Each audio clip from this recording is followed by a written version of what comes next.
बच्चों के एग्जाम चल रहे थे और इस वजह से रात को बैठकर मैं उनके एग्जाम पेपर सेट कर रही थी। ये सब करते करते मुझे काफी देर हो गई थी। तभी अचानक से मेरी आंखों पर एक सफेद रंग की रोशनी बस कुछ सेकंड्स के लिए पड़ी और बुझ गई। मैं हैरान थी कि अचानक से ये रोशनी कहाँ से आई। मैं अपने कमरे से बाहर निकली तो देखा कि चारों तरफ तो सन्नाटा पसरा हुआ था। मुझे लगा कि हो सकता है दूर कहीं से कोई गाड़ी गुजर रही हो और अचानक से उसकी ही लाइट मेरे कमरे तक आ पहुंची हो। ये सोचकर मैं वापस पलटी। तभी मुझे ऐसा लगा कि मेरे बाई तरफ जो गर्ल्स हॉस्टल था, वहां से कोई सीढ़ियों से नीचे उतर रहा है। मुझे वहां का कुछ भी साफ नजर नहीं आ रहा था। मैंने बालकनी से आगे की तरफ झुकते हुए झांक कर देखने की कोशिश की तो मेरा शक बिल्कुल सही था। वहां पर सिर्फ एक नहीं बल्कि 3 वजूद मुझे दिख रहे थे और उन तीनों ने ही अपने सर पर एक लंबी सी शॉल डाली हुई थी। मैं समझ गई कि हॉस्टल की लड़कियां हैं जो कि इतनी रात में कहीं छुपकर जा रही हैं। लेकिन मैं हैरान थी कि ये लड़कियां तो देख नहीं सकती हैं क्योंकि ये एक ब्लाइंड गर्ल स्कूल है जहां पर सभी स्टूडेंट्स दिव्यांग हैं। और फिर ये लड़कियां इतने आराम से रात के इस अंधेरे में इतनी जल्दी जल्दी भला कैसे जा सकती हैं। वो लोग स्कूल के पीछे की तरफ मुड़ गए थे, इसलिए मुझे कुछ भी दिख नहीं रहा था। मैं तुरंत ही तेजी से टेरेस की तरफ भागी और जब मैंने टेरेस से देखा तो मुझे वो लोग इस वक्त साफ नजर आ रहे थे। उन्हें ध्यान से देखने पर साफ समझ आ रहा था कि उन तीनों में से जो एक इंसान था वो ही उन लड़कियों को सहारा देकर स्कूल के पीछे वाले रास्ते पर लेकर जा रहा था। इसका मतलब कोई तो था जो इन लड़कियों को कहीं ले जा रहा था। लेकिन भला वो कौन था? दीवार के उस पार पहुंचने के बाद उसने धीरे से पीछे का दरवाजा खोला और वो बाहर निकल गए। मैं उचक उचक कर देखने की कोशिश करती रही कि अब वहां पर क्या हो रहा है। कुछ देर तो मुझे वहां कुछ नहीं दिखा, लेकिन फिर थोड़ी ही दूर जो आगे सड़क दिखती है वहां पर एक सफेद रंग की वैन नजर आई। मैं समझ गई कि वो तीनों उस वैन में बैठकर जा चुके हैं। लेकिन वो कौन थे और कहाँ गए, मुझे कुछ समझ नहीं आया। मैंने सोचा कि मैं यहीं रुककर इनके वापस लौटने का इंतजार करती हूँ और देखती हूँ कि ये लोग भला कौन हैं, क्योंकि लौटने के बाद जब ये अपने अपने कमरों में जाएंगे तो मुझे अपने आप ही पता चल जाएगा कि आधी रात को स्कूल से बाहर जाने वाले ये कौन लोग हैं।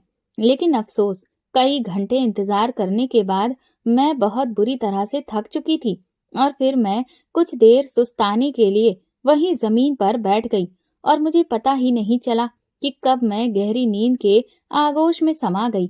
सुबह चिड़ियों की चहचहाट पर मेरी आंखें खुली। मैंने अपनी आंखें मलते हुए खोली तो सुबह की भोर हो चुकी थी।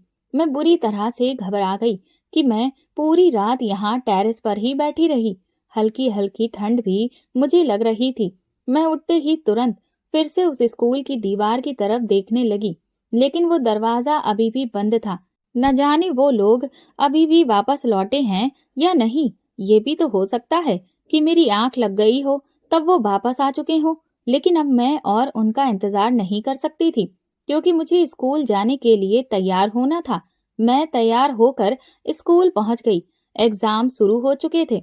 मैं क्लास में टहल टहल कर हर एक लड़की को देख रही थी और सोच रही थी कि इनमें से भला कौन वो लड़की हो सकती है जो रात में गई थी और इन्हें ले जाने वाला कौन होगा।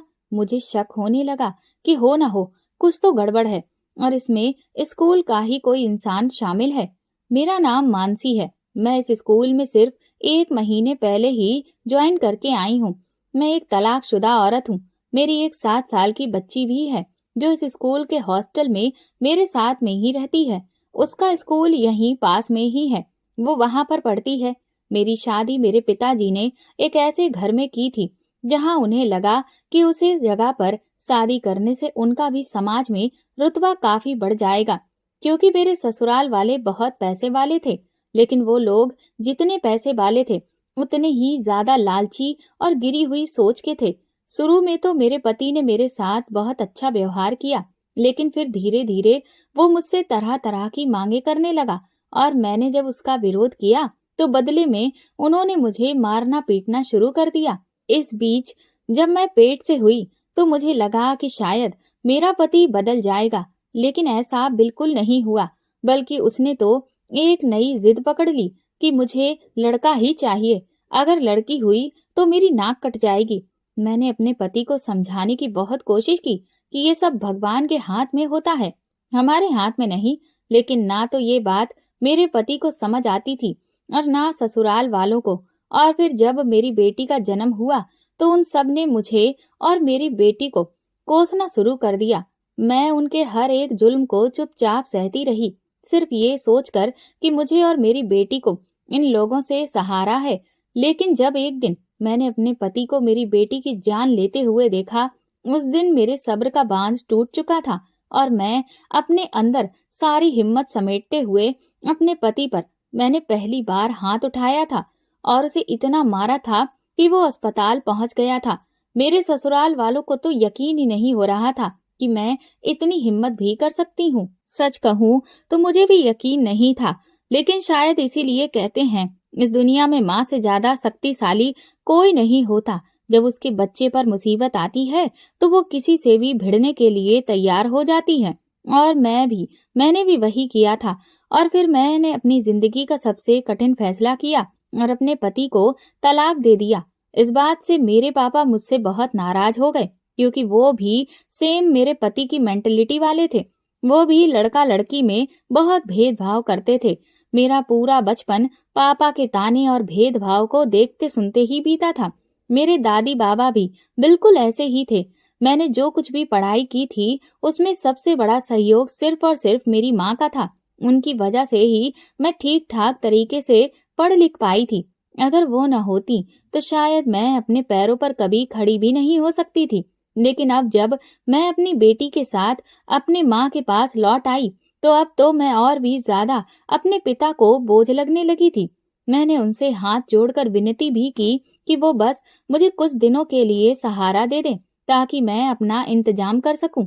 लेकिन वो तो इस बात के पीछे पड़ गए थे कि मैं उनकी समाज में नाक कटवा दी है। वो चाहते थे कि मैं अपने पति से माफी मांगूं और उसके पास वापस लौट जाऊं, लेकिन मैं ऐसा कभी नहीं कर सकती थी क्योंकि वो आदमी मेरे बच्चे की जान का दुश्मन बना हुआ था। इस वक्त मेरी एक सहेली ने मुझे सलाह दी कि मैं दिव्यांग शिक्षक का कोर्स करूं, जिसके तहत सरकार की तरफ से काफी सारी वैकेंसीज निकलती हैं। उसकी दिखाई हुई इस दिशा में मैंने अपना कदम बढ़ाया और 1 साल के कोर्स को जैसे तैसे कंप्लीट किया और ऊपर वाले की कृपा से जैसे ही वैकेंसी निकली मेरा उसमें सिलेक्शन हो गया और मैं अपने नरक जैसे मायके को हमेशा हमेशा के लिए छोड़ दिया। मुझे लगा था कि मेरी नौकरी लग गई है तो कम से कम अब तो मेरे पिता को मुझ पर गर्व होगा, लेकिन ऐसा बिल्कुल भी नहीं था। उस रूढ़िवादी आदमी को अपनी नाक सिर्फ तभी ऊंची नजर आ रही थी जब उसकी बेटी अपने ससुराल में जाकर पति से माफी मांगती और वहां पर दिन रात पिटती रहती। मैं आत्मनिर्भर थी और अपनी बच्ची को एक अच्छी जिंदगी देना चाहती थी, इसलिए मैंने हॉस्टल में रहने के लिए भी अर्जी दे दी थी और जल्दी ही मेरी अर्जी मंजूर हो गई और फिर मैं अपनी बेटी को लेकर हमेशा के लिए यहाँ चली आई। इन बच्चियों को देखकर भी मुझे बहुत दुख होता है। भगवान ने इनकी जिंदगी से रोशनी ही छीन ली है, बल्कि इनके अपनों का प्यार भी इनसे छीन रखा है। ये ज्यादातर लड़कियां ऐसी ही हैं जो कि सरकार के रहमो करम पर पल रही हैं। उनके परिवार वाले इन्हें अपने बोझ समझते हैं और इनसे कोई भी मतलब नहीं रखते हैं और ये अपनों के प्यार के लिए तरसती रहती हैं। इनके लिए सिर्फ यही एक दूसरे का सहारा है। मैं जब से यहाँ आई थी मैंने ये चीज नोटिस की थी कि ये बच्चियां बहुत कम बोलती हैं। मुझे शुरू शुरू में तो यही लगा कि शायद उनकी जिंदगी इतनी कठिन है, इस वजह से ही ये ऐसा व्यवहार करती हैं। लेकिन जब से मैंने उस रात वो घटना देखी थी तब से मुझे ये मामला कुछ और ही लग रहा था। इसीलिए मैंने इन सभी पर नजर रखना शुरू कर दिया था। क्लास की कुछ बच्चियों से मैंने अपनी तरफ से बात करने की कोशिश की, उनको समझाया कि अगर उन्हें कभी भी किसी तरह से मेरी जरूरत पड़े तो वो बेझिझक मुझसे अपने मन की बात कह सकती हैं। जिस पर उन्होंने हामी तो भरी, लेकिन किसी ने मुझसे कुछ भी नहीं कहा था। वो बच्चियां अक्सर हम टीचर्स के सामने खामोश सी ही रहती थीं, लेकिन आपस में कुछ न कुछ बात करती रहती थीं। अगले दिन रात को मैंने फिर से वही नजारा देखा। ये देखकर मुझे बहुत गुस्सा आया कि जरूर कोई है जो इन बच्चियों के अंधेपन का फायदा उठा रहा है। इसीलिए मैं दौड़कर नीचे गई। मैंने सोचा कि यहाँ पर जो गेट पर गार्ड है वो अपनी ड्यूटी कैसे निभा रहा है। उसे ख्याल ही नहीं है कि उसकी नाक के नीचे से पीछे के रास्ते से इन बच्चियों को कोई अपने मकसद के लिए इस्तेमाल कर रहा है। मैं दौड़कर उस तरफ गई जहां पर गार्ड बैठा हुआ था, लेकिन मैंने देखा कि वहां पर तो गार्ड था ही नहीं। ये देखकर मेरे होश उड़ गए। इसका मतलब ये था कि शायद वो जो तीसरा शख्स होता है वो और कोई नहीं, गार्ड ही था जो उन बच्चियों को लेकर कहीं जा रहा था। मुझे अब उस गार्ड पर बहुत गुस्सा आया। मैंने सोच लिया था कि मैं इसकी शिकायत प्रिंसिपल सर से जरूर करूंगी। ये सोचते हुए ही मैं पलटकर वापस अपने रूम की तरफ जाने लगी कि तभी मुझे किसी के खांसने की आवाज सुनाई दी। मैं एकदम से साइड में छुप गई और मैंने देखा तो वो और कोई नहीं, गार्ड ही था। वो बाथरूम गया हुआ था। मैं एक बार फिर हक्का बक्का रह गई। अगर गार्ड यहाँ पर है तो फिर उन लड़कियों को लेकर कौन जा रहा है? इसका मतलब इस गार्ड को तो कुछ पता ही नहीं है। मैं तो उलझ कर ही रह गई थी कि भला यहाँ पर ये क्या हो रहा है। मुझे ये मामला ठीक से पता नहीं था, लेकिन फिर भी मुझे लगा कि इस बारे में प्रिंसिपल सर को बताना मेरी जिम्मेदारी बनती है। यही सोचकर मैं प्रिंसिपल सर के पास गई। पहले तो मुझे समझ ही नहीं आ रहा था कि मैं कैसे उनसे ये बात कहूँ, लेकिन फिर मैंने जो कुछ भी देखा था वो सब कुछ बता दिया, जिसे सुनकर वो दंग रह गए। फिर वो मुझसे कहने लगे, मिस मानसी, मैं आपसे सिर्फ इतना ही कहूंगा कि आप यहाँ पर जिस काम के लिए आई हैं उस पर ध्यान दें, बाकी चीजों पर नहीं। और अगर आपने ऐसा कुछ देखा है तो फिर ठीक है, मैं इस मामले की जांच अपने स्तर पर खुद से ही करूंगा। लेकिन आप किसी भी मैटर में नहीं पड़िए, क्योंकि आप भी जानती हैं कि ये स्कूल नॉर्मल बच्चियों का नहीं है। यहाँ पर दिव्यांग बच्चियां हैं और वैसे तो उनके पेरेंट्स को उनसे कोई मतलब नहीं है, लेकिन अगर कोई भी ऐसी वैसी बात हुई तो हंगामा काटने के लिए उनके माँ बाप सबसे पहले स्कूल में आकर खड़े हो जाएंगे। और फिर मुझे नहीं लगता कि आप भी किसी मुसीबत में पड़ना चाहेंगी, क्योंकि आप पर भी आपकी छोटी बच्ची की जिम्मेदारी है। प्रिंसिपल सर की बात मुझे ठीक लग रही थी, क्योंकि ये तो बात सही थी। मैं किसी भी मुसीबत में नहीं पड़ना चाहती थी। प्रिंसिपल सर ने कहा, इसीलिए आप फिलहाल सिर्फ अपने काम पर ध्यान दें और बाकी मैं सारी चीजों को खुद देख लूंगा। आप बिल्कुल भी फिक्र मत करिए। प्रिंसिपल सर की बात सुनकर मैं बिल्कुल निश्चिंत हो गई थी। मैं अब अपनी जिम्मेदारी अच्छे से निभा चुकी थी, इसीलिए मैंने भी सोच लिया कि अब मैं सिर्फ अपने काम पर ध्यान दूंगी। मेरी बेटी रिया का रिजल्ट आया था, लेकिन उसके मैथ में बहुत ही बुरे मार्क्स आए थे, जिस वजह से वो भी बहुत परेशान थी। मैंने उससे पूछा तो वो कहने लगी कि माँ, मुझे मैथ्स बिल्कुल भी समझ नहीं आती। हालांकि मैं उसे पढ़ाती थी, लेकिन कई बार स्कूल के कामों की वजह से मैं उसे हर रोज वक्त नहीं दे पाती थी।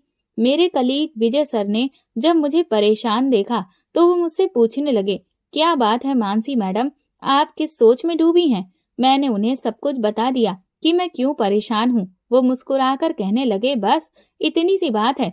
अरे आपकी परेशानी को तो मैं चुटकियों में हल कर देता हूँ। मैं खुद एक मैथ टीचर हूँ, इसीलिए आप एक काम करिए, आप रिया को रोज शाम को 1 घंटे के लिए मेरे पास भेज दिया करिए। मैं उसे अच्छे से मैथ समझा दूंगा। उनकी बात सुनकर मैं बहुत खुश हो गई और मुझे बहुत तसल्ली मिली। उस दिन के बाद से रिया हर रोज विजय के साथ मैथ्स पढ़ने जाने लगी और वो बहुत खुश थी, क्योंकि अब उसे मैथ्स धीरे धीरे समझ आने लगी थी। इस वजह से मेरी भी विजय से अब काफी बातचीत होने लगी थी और हमारे बीच एक अच्छी दोस्ती हो गई। धीरे धीरे हम दोनों एक दूसरे को पसंद करने लगे। मैं विजय से अपने अतीत के बारे में सब कुछ साफ साफ कह दिया था, जिस पर भी विजय को कोई ऐतराज नहीं था। इस सब के बीच में उन लड़कियों वाली घटना से मेरा ध्यान बिल्कुल ही हट गया था। लेकिन एक दिन जब मैं क्लास में पढ़ाने के लिए पहुंची तो मैंने नोटिस किया कि क्लास के सबसे आखिरी वाली बेंच पर 2 लड़कियां बैठी थीं, जिनमें से एक दबी दबी आवाज में रो रही थी और दूसरी उसे चुप करा रही थी। उसे इस तरह रोता देखकर मैं तुरंत उनके पास पहुंची। मैंने उनसे पूछा कि तुम क्यों रो रही हो? तो उसने तुरंत अपने आंसू पोंछ लिए और नॉर्मल होकर बैठ गई और कहने लगी, नहीं मैडम, ऐसी कोई बात नहीं है। मैंने उसके सर पर हाथ फेर कर प्यार से पूछा, बेटा क्या तुम्हें कोई दिक्कत हो रही है? तो उसने कहा कि वो बस मेरे पेट में थोड़ा सा दर्द है और कुछ नहीं, आप परेशान मत हो मैडम। उसकी बातों से साफ समझ आ रहा था कि वो मुझसे कुछ छुपाने की कोशिश कर रही है, लेकिन आखिर वो क्या बात थी ये समझ नहीं आ रहा था। पीरियड कंप्लीट होने के बाद मैं उस लड़की को लेकर थोड़ा परेशान हो रही थी। मैंने देखा था कि वो लड़की अभी भी बहुत परेशान थी और अजीब तरह से घबरा रही थी।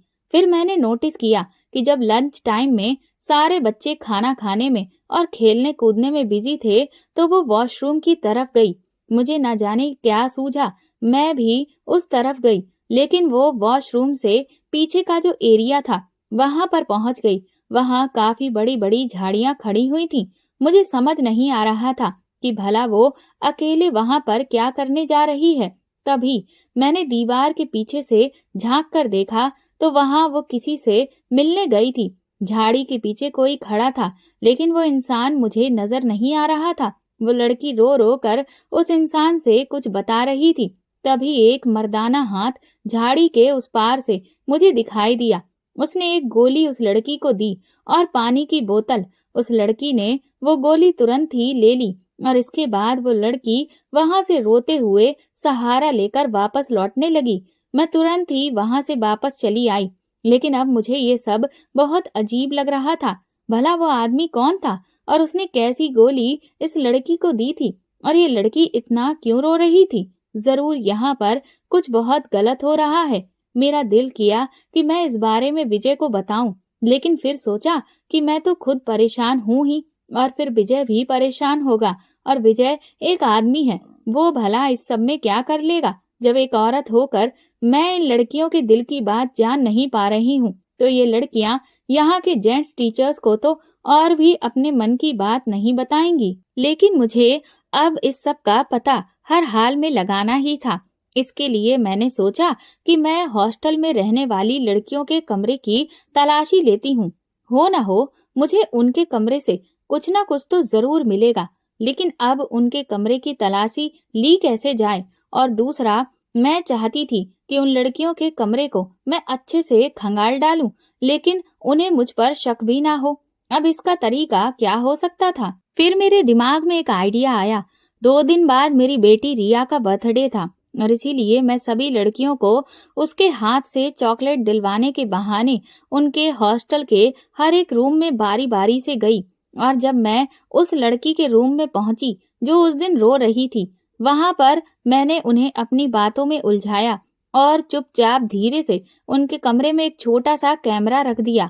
हालांकि मुझे ये सब करते हुए बहुत बुरा लग रहा था, क्योंकि मैं उनके अंधेपन का फायदा उठा रही थी, लेकिन ये मेरी मजबूरी थी। अगले दिन मैं सफाई वाली को उनके कमरों में लेकर पहुंची कि तुम लोगों के कमरों की बहुत टाइम से सफाई नहीं हुई है और इसीलिए आज सबके कमरों को साफ सुथरा कर दिया जाएगा। ये सुनकर वो लड़कियां कुछ घबरा सी गईं और कहने लगी कि मैडम, इसकी कोई जरूरत नहीं है, हम लोग हर हफ्ते टाइम टू टाइम अपना कमरा साफ कर लेते हैं। लेकिन मैं जिद पर अड़ गई और फिर वो एक टीचर की बात काट नहीं सकती थी।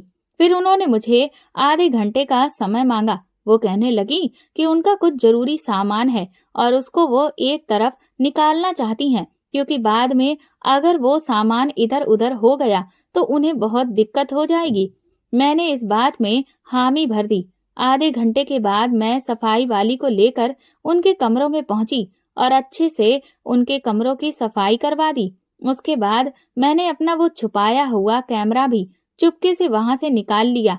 उन लड़कियों ने अपना जो भी सामान होगा उसे उस आधे घंटे में उस जगह से हटा दिया था, ताकि वो मुझे ये सफाई वाली को ना मिल पाए। लेकिन मुझे पता था कि वो ऐसा कुछ करेंगी और इसीलिए मैंने पहले से ही हिडन कैमरा रख दिया था। और फिर वही हुआ जो मैं जानना चाहती थी। मैंने देखा कि उन लड़कियों ने अपनी अलमारी से कुछ कपड़े निकालकर अपने स्कूल बैग में रखे। वो कपड़े बहुत ही मॉडर्न टाइप के थे और बहुत भद्दे थे। साथ में काफी सारा मेकअप का सामान भी था। ये सब देखकर अब मुझे इतना तो समझ आ रहा था कि जरूर इन लड़कियों से कुछ गलत काम करवाया जा रहा है, क्योंकि ऐसे कामों में ही इस तरह के अभद्र कपड़ों का इस्तेमाल किया जाता है। आखिर ये सभी स्कूल में क्या हो रहा था और कौन था जो इन लड़कियों का इस तरह से फायदा उठा रहा था? मेरे पास अब सबूत आ चुका था, लेकिन वो सबूत इतना मजबूत नहीं था जिसके आधार पर मैं कुछ भी कर सकती थी। इसलिए अभी मुझे और इंतजार करना था। मैंने देखा था कि क्लास में ज्यादातर लड़कियों की तबीयत कुछ अजीब तरह से खराब रहती थी। उन्हें चलने फिरने में बहुत दिक्कत होती थी और कई लड़कियों को तो बुखार भी बना रहता था।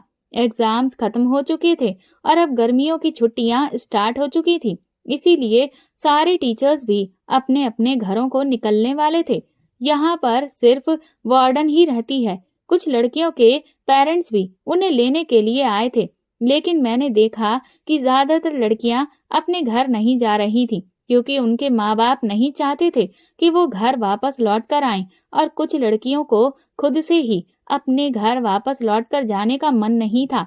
मैंने जब उनसे इस बारे में पूछा तो वो कहने लगी कि मैडम, हम जब भी घर जाते हैं तो मुश्किल से एक दिन ही सुकून से बीतता है।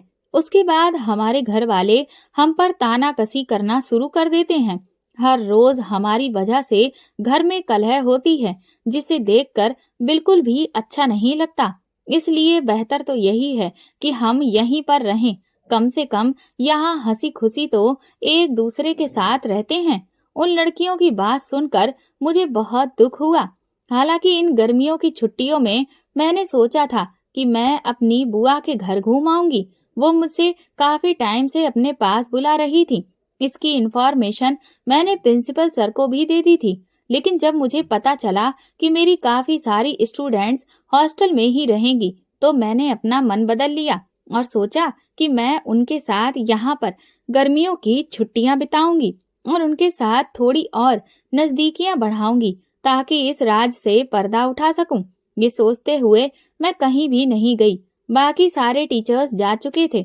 विजय भी अपने घर के लिए निकल गया था। मेरे लिए अब ये बहुत अच्छा मौका था जिससे मैं उन लड़कियों से अपनी नजदीकियां बढ़ाऊं। हॉस्टल जब काफी ज्यादा खाली हो गया, बस 20-25 लड़कियां ही बची, तो मैंने उन सब से कहा कि चलो आज हम लोग अंत्याक्षरी खेलते हैं। इसके बाद हम लोग हॉल में इकट्ठा हो गए। काफी देर तक अंताक्षरी खेलने के बाद माहौल बहुत हल्का हो गया था। हम सभी बहुत खुश थे। मौका पाते ही मैंने उनसे बात करना शुरू किया। उनसे कहा कि वो अपनी लाइफ की जो भी बातें मुझे बताना चाहती हैं, मुझसे खुलकर शेयर कर सकती हैं। उस दिन पहली बार ऐसा हुआ कि उन लड़कियों ने खुद से जुड़ी हुई बातें मुझसे साझा की, जिसमें काफी सारी ऐसी बातें थीं जिन्हें सुनकर मेरा दिल बहुत दुख गया, क्योंकि बहुत से ऐसे लोग थे जिन्होंने उन लड़कियों का गलत तरह से फायदा उठाया, जिस पर उन्हें बहुत अफसोस था। खास तौर पर इस बात का कि वो अंधी थी, इसीलिए लोगों ने उनका गलत फायदा उठाया। अगर आज उनके पास आंखों की रोशनी होती तो मजाल है कि कोई उनके साथ कुछ गलत कर सकता। उनकी इस बात पर मैंने उनसे कहा कि तुम्हारा ये सोचना बिल्कुल गलत है। हमारे समाज में जो लड़कियां बिल्कुल पूरी तरह से स्वस्थ हैं, वो भी ऐसे दरिंदों से बच नहीं पाती हैं। उनमें से एक स्टूडेंट बोली, लेकिन मैडम, इसका असर हम लड़कियों पर इतना ज्यादा होता है कि हमें बहुत डर लगता है। हम अपने आप को बहुत कमजोर महसूस करते हैं, जिस वजह से हम कभी भी ऐसी चीजों का विरोध नहीं कर सकते और हमें चुपचाप सब कुछ झेलना पड़ता है। मैंने उनसे कहा कि आप लोगों को क्या लगता है कि क्या मेरे साथ कभी कुछ ऐसा नहीं हुआ? मेरी इस बात पर वो चौंक गईं। फिर मैंने उनसे कहा कि आज मैं तुम्हें अपनी लाइफ की एक सच्ची घटना बताती हूँ। मैं उस वक्त काफी छोटी थी, तब मेरे साथ भी ऐसी बहुत सी चीजें हुई। जैसे कभी माँ के साथ जब मार्केट गई तो वहाँ किसी ने यहाँ वहाँ से छुआ। कभी स्कूल जाते हुए अचानक से किसी ने हाथ मार दिया तो कोई पीछा करता था। मैं ऐसी चीजों से बहुत डरती थी और कभी मैंने इन सब बातों के बारे में किसी को नहीं बताया। मुझे लगा कि अगर मैं किसी से कुछ कहा तो फिर मुझे ही सब लोग गलत समझेंगे। मैं भी तुम सब की तरह खुद को बहुत कमजोर समझती थी। और इसीलिए मैंने कभी किसी का विरोध नहीं किया। धीरे धीरे मैं बड़ी होती गई। उस साल मेरा 12th था। मेरे साथ मेरी बेस्ट फ्रेंड मीनाक्षी भी पढ़ती थी। हम दोनों लोग स्कूल से बस से आते जाते थे। उसके घर का सबसे लास्ट स्टॉपेज था और इसीलिए वो बस में सबसे आखिरी स्टूडेंट होती थी। उस दिन जब मैं अपने घर पर उतरी, तब मुझे अचानक याद आया कि मेरे पास तो मेरी फ्रेंड की कॉपी है और उस वक्त एग्जाम चल रहे थे। मुझे लगा कि उसे भी पढ़ना होगा, इसीलिए मुझे उसकी कॉपी अभी और इसी वक्त उसे दे देनी चाहिए। कहीं ऐसा ना हो कि मैं शाम तक उसकी कॉपी वापस करना भूल जाऊं। मीनाक्षी का घर मेरे घर से 20-25 कदम की दूरी पर था। मैं पैदल ही उसके घर की तरफ चली गई, लेकिन तभी मैंने देखा कि हमारे स्कूल की बस उसके घर के सामने रुकी ही नहीं, बल्कि सीधा तेज रफ्तार में आगे बढ़ती चली गई। ये देखकर मुझे बहुत अजीब लगा कि मेरी फ्रेंड मीनाक्षी अपने घर पर उतरी क्यों नहीं। मुझे कुछ गड़बड़ का एहसास हुआ। तभी पीछे से एक टैक्सी आ रही थी। मैंने उन टैक्सी वाले भैया से उस बस का पीछा करने के लिए कहा। काफी आगे जाने के बाद वो बस एक वीरान जगह पर मुड़ गई और फिर मैंने उस झाड़ियों के पास खड़े हुए देखा। मैं टैक्सी से वहीं उतर गई और अपनी फ्रेंड को ढूंढने लगी। बस के पास पहुंची तो देखा कि बस तो बिल्कुल खाली थी। मुझे बहुत बुरी तरह से डर लगने लगा कि मेरी फ्रेंड मीनाक्षी आखिर कहाँ गई। तभी मुझे अचानक से मीनाक्षी के चीखने की आवाज सुनाई दी। मैं उन झाड़ियों को पार करती हुई अंदर जंगल में चली गई और जैसे ही मेरे सामने नजर पड़ी तो मेरे हाथ पैर बुरी तरह से कांपने लगे थे। बस का ड्राइवर और कंडक्टर दोनों ही मेरी फ्रेंड के साथ उस वक्त खींचातानी कर रहे थे। उन्हें देखते ही मैं समझ गई कि वो मेरी फ्रेंड के साथ क्या करने वाले हैं। वो बुरी तरह से उनके सामने हाथ जोड़कर रो रो कर गिड़गिड़ा रही थी और उसे छोड़ देने की भीख मांग रही थी। लेकिन उन दोनों में से किसी को भी उस पर तरस नहीं आ रहा था। उन्होंने उसके ऊपर की शर्ट को पूरी तरह से फाड़ दिया था। वो उन्हें भगवान का वास्ता दे रही थी, लेकिन उन दरिंदों में दया नाम की चीज नहीं थी। उन्होंने मेरी फ्रेंड का मुंह इतनी कसकर दबाया कि उसके दांत उसके होंठों में गड़ गए, जिससे उसके खून निकलने लगा। और फिर उन्होंने उसकी आवाज को बंद करवाने के लिए कई सारे थप्पड़ उसके गालों पर जड़ दिए। वो बुरी तरह से उनकी कैद में छटपटा रही थी, लेकिन वो लोग उसे छोड़ने को तैयार ही नहीं थे। मैं, जो खुद को एक कमजोर लड़की समझती थी, जिसने कभी भी आज तक अपने डिफेंस में खड़े होने की हिम्मत नहीं जुटाई थी और अपने साथ गलत करने वाले लोगों का कभी विरोध नहीं किया था, उस वक्त अपनी दोस्त को ऐसी हालत में देखकर मेरे अंदर न जाने कहां से इतनी ताकत आ गई। मैं उस वक्त गुस्से से भरी पड़ी थी और कुछ भी करके अपनी दोस्त को उन दरिंदों से बचा लेना चाहती थी। और इसीलिए मैंने न आओ देखा न ताओ और पास ही पड़ा हुआ एक नुकीला पत्थर उठाया और सबसे पहले उस कंडक्टर के सर पर दे मारा। एक ही बार में उसके सर से खून की पिचकारी निकल पड़ी और वो दर्द से तिलमिला उठा। उसमें इतनी भी ताकत नहीं बची थी कि वो उठ के पलट कर मुझ पर वार करता। ये देखकर वो ड्राइवर पहले तो घबराया, लेकिन फिर वो मुझे अपने काबू में करने के लिए जोर से मेरे ऊपर लपका। लेकिन इससे पहले मैंने उसके सर पर भी वो पत्थर कसकर मारा और फिर उसका भी कंडक्टर जैसा ही हाल हुआ। वो दोनों काफी देर तक जमीन पर पड़े पड़े तड़पते रहे। उनके सर से लगातार खून बह रहा था। मेरी सहेली मीनाक्षी तुरंत ही मेरे गले से लग गई। हम दोनों सहेलियां एक दूसरे को गले लगाए बहुत देर रोती रहीं। उसकी हालत उस वक्त बहुत खराब थी। मैंने मीनाक्षी के आंसुओं को पोंछा और उससे कहा कि तुम्हें डरने की कोई जरूरत नहीं है। तुमने देखा ना कि ऐसे लोगों का मैंने क्या हाल किया है, इसलिए अब तुम ऐसे लोगों से कभी नहीं डरोगी। मीनाक्षी ने देखा कि कुछ ही देर में वो कंडक्टर और ड्राइवर बिल्कुल शांत पड़ गए थे।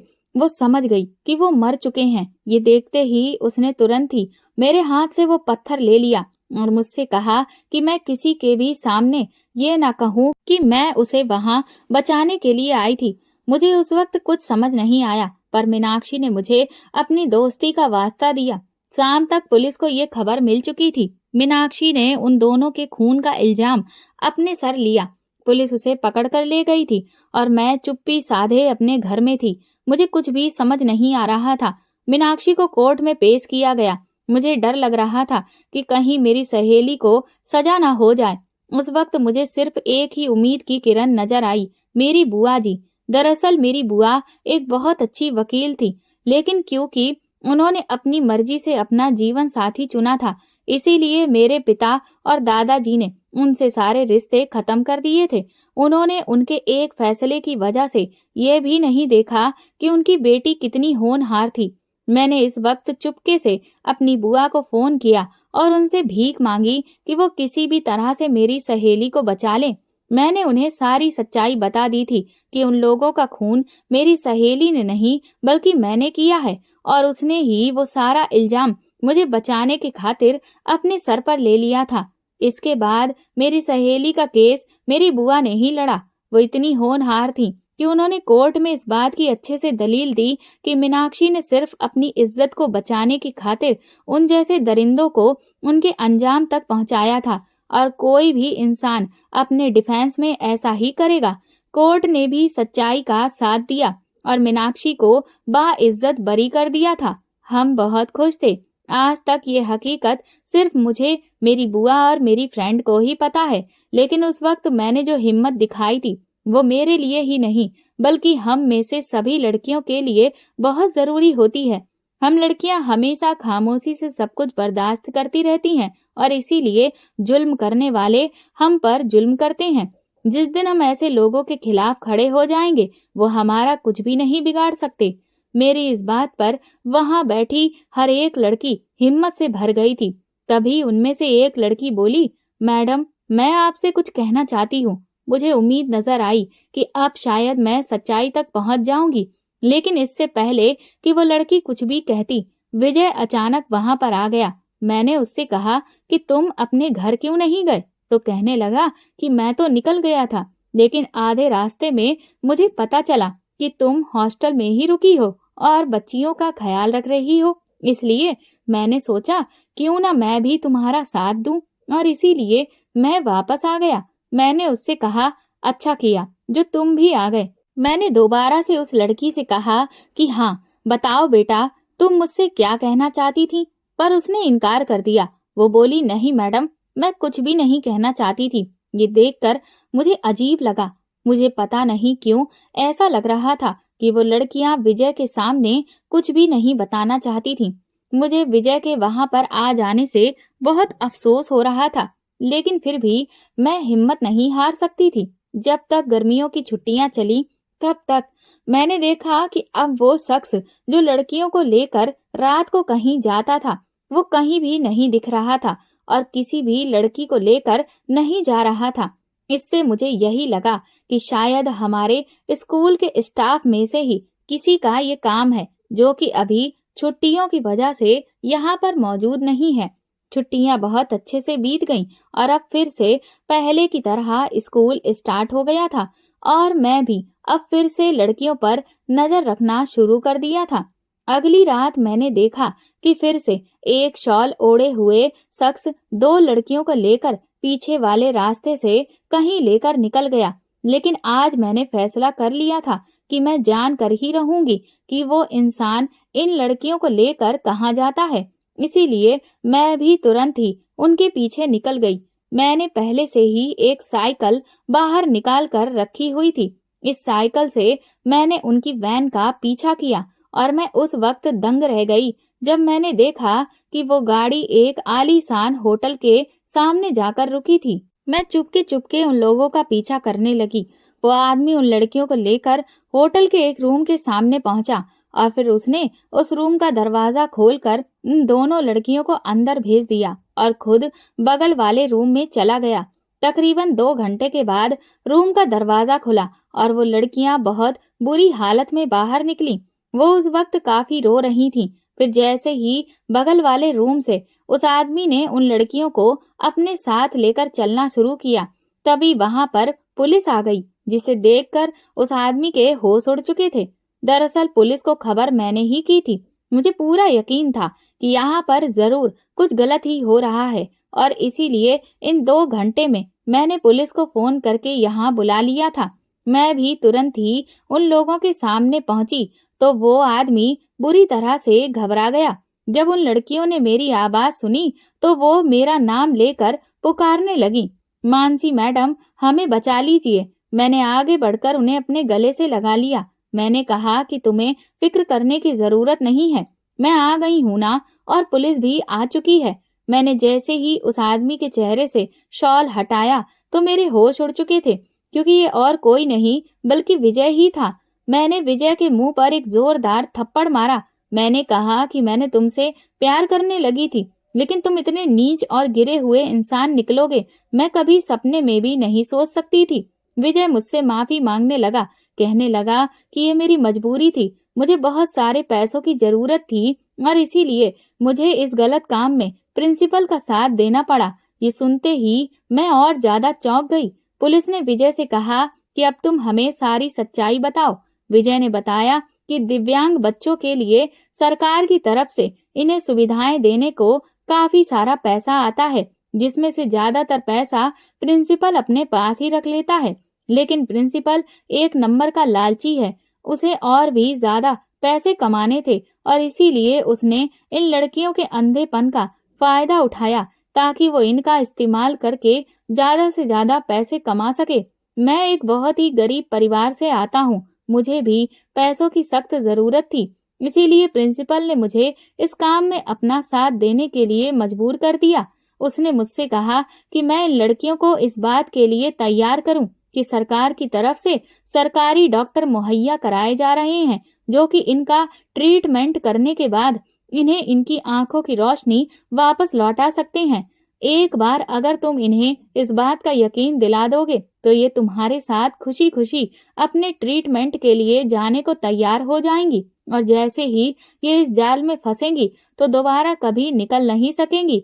इस तरकीब को अपनाते हुए मैं हर रात 2 लड़कियों को राजी करके मेरे साथ अपनी आंखों की जांच कराने के लिए ले जाता। ये बेचारी लड़कियां इस खूबसूरत दुनिया को देखने के लिए बहुत बेताब थीं और ये हर हाल में अपनी आंखों की रोशनी वापस पाना चाहती थीं। इसीलिए इन्होंने मुझ पर यकीन कर लिया।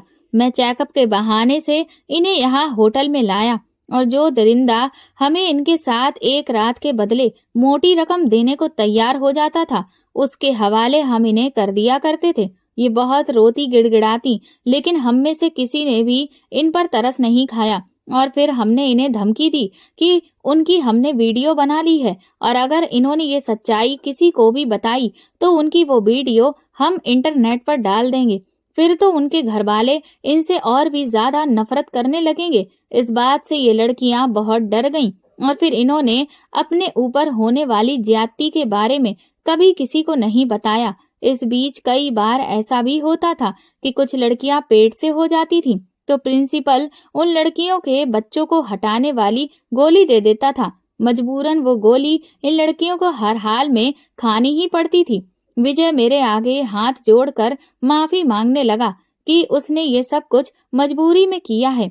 मैंने उससे कहा कि कुछ भी तुमने मजबूरी में नहीं किया, अगर तुम इतने ही मजबूर थे तो कुछ और काम भी कर सकते थे, लेकिन नहीं, तुमने ये घटिया काम चुना क्योंकि तुम खुद भी एक घटिया इंसान हो। पुलिस ने तुरंत ही विजय और प्रिंसिपल को गिरफ्तार कर लिया था। इसके बाद स्कूल की काफी सारी लड़कियों का मेडिकल चेकअप कराया गया, जिससे ये बात साबित हुई कि उन लड़कियों के साथ इन लोगों ने कितना बुरा किया था। और जब दुनिया के सामने ये सच्चाई आई कि उन अंधी लड़कियों का इस तरह से फायदा उठाया गया है, तो उनके घर वालों ने जो थोड़ा बहुत मतलब पहले उनसे रखा हुआ था वो भी पूरी तरह से खत्म कर दिया था। इससे वो लड़कियां बहुत बुरी तरह से टूट गईं।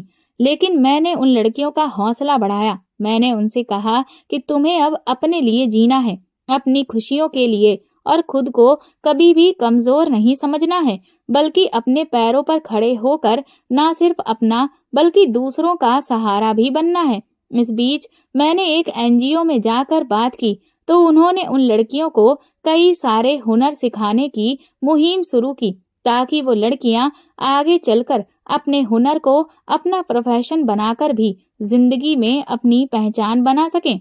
आज वो सभी लड़कियां बहुत खुश हैं। वो अपनी जिंदगी को बनाने में इतनी मशरूफ हैं कि अब उनके पास अपने अतीत के घाव को याद करने का वक्त ही नहीं है। दोस्तों, अगर आपको हमारी कहानी पसंद आई है तो कमेंट करके ज़रूर बताएं और वीडियो को लाइक करके ज़्यादा से ज़्यादा शेयर करें। चैनल पर नए हैं तो सब्सक्राइब करें और हाँ, नोटिफिकेशन बेल को ज़रूर दबाएं ताकि अगली अपडेट सबसे पहले आपको मिले। धन्यवाद।